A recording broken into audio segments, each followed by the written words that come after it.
Friends, अगर आपकी delivery भी आने वाले महीनों में होने वाली है, मतलब कि मार्च या अप्रैल में आपकी डिलीवरी होने वाली है और ये आपका 8वां या 9वां महीना चल रहा है, तो फ्रेंड्स आप में से 90% महिलाएं चाहती होंगी कि उनकी नॉर्मल डिलीवरी हो।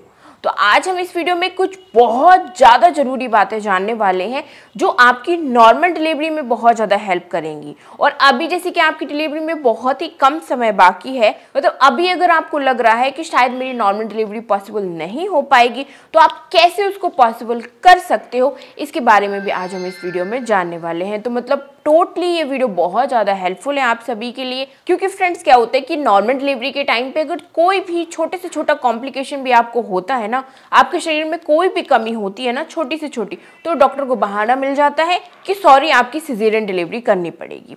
अब ऐसे में आपको पूरे तरीके से मतलब बिल्कुल तैयार होके चलना है कि आपके शरीर में कोई भी कमी ना रह पाए, ना ही कोई भी कॉम्प्लिकेशन हो, जिससे कि डॉक्टर को बहाना ही ना मिले सिजेरियन डिलीवरी करने का या आप में कोई भी कमी निकालने का। तो ये वीडियो बहुत ज़्यादा हेल्पफुल है आप सभी के लिए अगर आप सच में नॉर्मल डिलीवरी चाहते हो तो चलिए फ्रेंड्स स्टार्ट करते हैं आज का वीडियो। मैं हूँ आपकी फ्रेंड रेशु और आप सभी का एक बार फिर से नए वीडियो में बहुत बहुत स्वागत है। तो फ्रेंड्स सबसे पहली चीज़ है, अगर आपका बीपी हाई रहता है, शुरुआती प्रेगनेंसी से ही आपका बीपी हाई चला आ रहा है, जितने बार भी आप बीपी चेक करवाते हो, क्योंकि हाई बीपी अगर डिलीवरी के टाइम तक भी सेम आपका ऐसे ही रहता है तो फिर नॉर्मल डिलीवरी में प्रॉब्लम आती है। इसीलिए आपको अपने बीपी को मतलब ब्लड प्रेशर को कंट्रोल में करना है।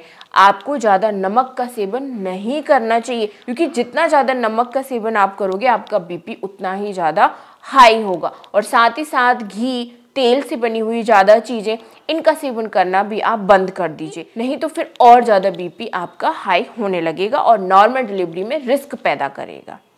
ठीक है ना, तो आपको अपना बीपी कंट्रोल में रखना है, बीपी हाई नहीं होने देना है। दूसरी चीज़ है जो बहुत ज़्यादा इंपॉर्टेंट है, वो है आपका शुगर लेवल और आपका हीमोग्लोबिन। हीमोग्लोबिन मतलब आपके शरीर में खून की मात्रा। तो फ्रेंड जैसे कि अगर आपका शुगर स्टार्टिंग से ही नॉर्मल आ रहा है तो फिर टेंशन लेने की ज़रूरत बिल्कुल नहीं है, लेकिन आपकी डिलीवरी करीब है तो आपको कुछ चीज़ों पर ध्यान जरूर देना चाहिए, जैसे कि इस टाइम आप कम से कम मीठा खाएं। अब जैसे कि अगर आपके शरीर में खून की कमी है, जैसे कि आपका जो HB है वो 11 पॉइंट से कम है, तो आपको फिर जल्द से जल्द अपना HB बढ़ाने की कोशिश करनी है, मतलब अपने शरीर में खून की मात्रा को बढ़ाना शुरू कर देना है। वो कैसे करना है उसके लिए मैंने चैनल पर वीडियो अपलोड किए हुए हैं, लेकिन फिर भी मैं आपको बता देती हूँ कि आपको अपने डाइट में अनार, चुकंदर, गाजर का सेवन करना है, आपको खट्टे फलों का सेवन करना है, आपको जो डॉक्टर ने आयरन की मेडिसिन दी है वो भी टाइम टू टाइम लेते रहना है। साथ ही साथ एक मैजिकल ट्रिक भी मैं आपको बता देती हूँ कि जब आप अपनी आयरन की टैबलेट लेते हो, जैसे कि आप लंच करने के बाद मतलब दोपहर का खाना खाने के बाद अपनी आयरन की टैबलेट लेते हो, तो फिर आप उसके आधा घंटे बाद एक नींबू पानी जरूर पी लीजिए। जैसे कि हाफ ग्लास आपने पानी ले लिया, उसमें आधे से आधा नींबू आपको निचोड़ना है और उसमें काला नमक डालकर आपको पी लेना है।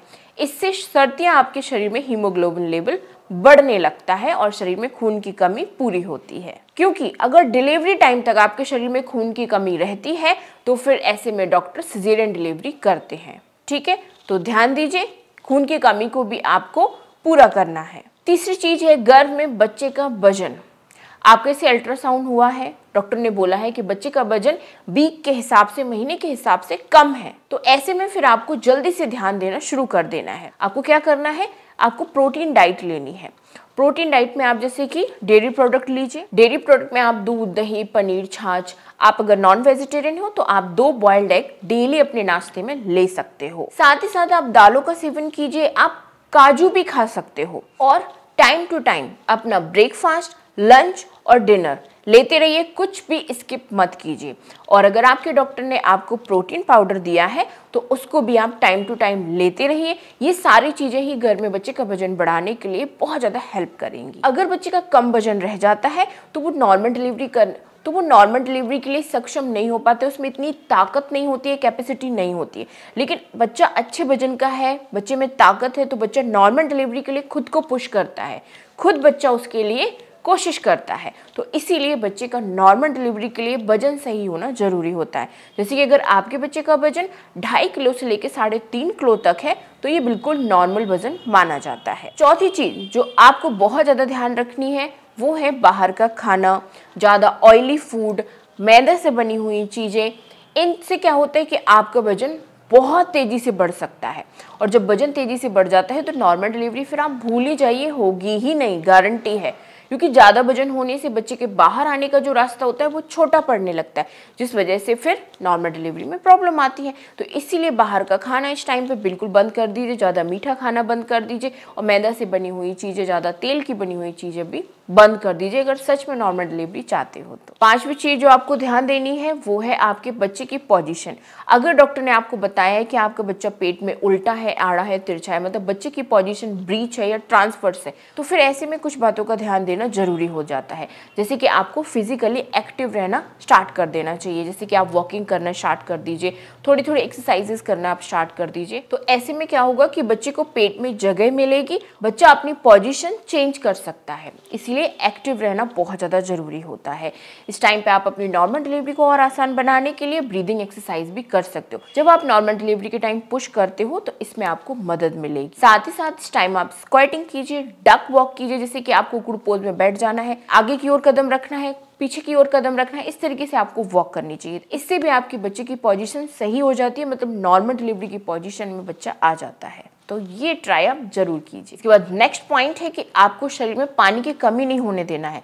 अगर आपका अल्ट्रासाउंड हुआ है, डॉक्टर ने आपको बताया है कि जो गर्भ में पानी होता है उसमें कमी आ गई है, मतलब आपका जो AFI है, एमनेटिक फ्लूइड इंडेक्स है, उसमें कमी आ गई है, वो सही मात्रा में नहीं है, तो ऐसे में 8 से 10 ग्लास पानी आप जरूर पीजिए, रेस्ट कीजिए, और जो करने को डॉक्टर बोलता है वही कीजिए। इससे गर्भ में जो पानी की कमी होती है वो पूरी होने लगती है, क्योंकि अगर पानी की कमी एक बार हो गई गर्भ में तो फिर बच्चे के विकास में तो फर्क पड़ता ही, साथ में नॉर्मल डिलीवरी भी नहीं हो पाती है। नेक्स्ट पॉइंट है, इस टाइम पे आप केसर दूध ले सकते हो, खजूर दूध भी ले सकते हो। ऐसा करने से भी क्या होता है कि सर्विक्स आपका समय पर खुलता है, नॉर्मल डिलीवरी में हेल्प मिलती है, तो ये भी आप जरूर कीजिए। नेक्स्ट पॉइंट, इस टाइम अच्छी नींद जरूर लें आप। नींद अगर प्रॉपर नहीं लेते हो 7 से 8 घंटे की, तो इससे स्ट्रेस बढ़ेगा। स्ट्रेस लेवल बढ़ने से आपके शरीर में जो डिलीवरी हार्मोन्स होते हैं, मतलब ऐसे हार्मोन्स जो लेबर पेन लाते हैं, वो एक्टिवेट नहीं हो पाएंगे, मतलब वो रिलीज नहीं होंगे, जिस वजह से आपको समय पर लेबर पेन नहीं आएगा। इसलिए स्ट्रेस से भी बिल्कुल दूर रहिए। साथ ही साथ अपना हॉस्पिटल बैग भी आप तैयार कर सकते हो अगर आपका 9वां महीना लग चुका है तो,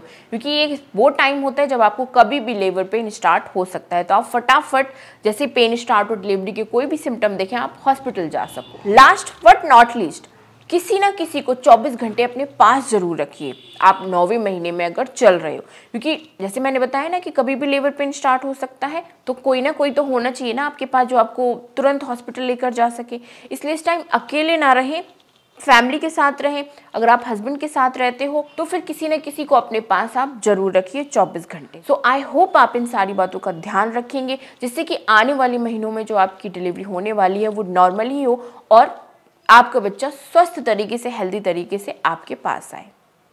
सो आई होप वीडियो पसंद आया होगा तो लाइक करें, सब्सक्राइब जरूर कर लें चैनल को इसी तरीके की और भी हेल्पफुल वीडियो देखने के लिए। मिलती हूँ आप सभी से नेक्स्ट वीडियो में, तब तक के लिए bye bye, thanks for watching.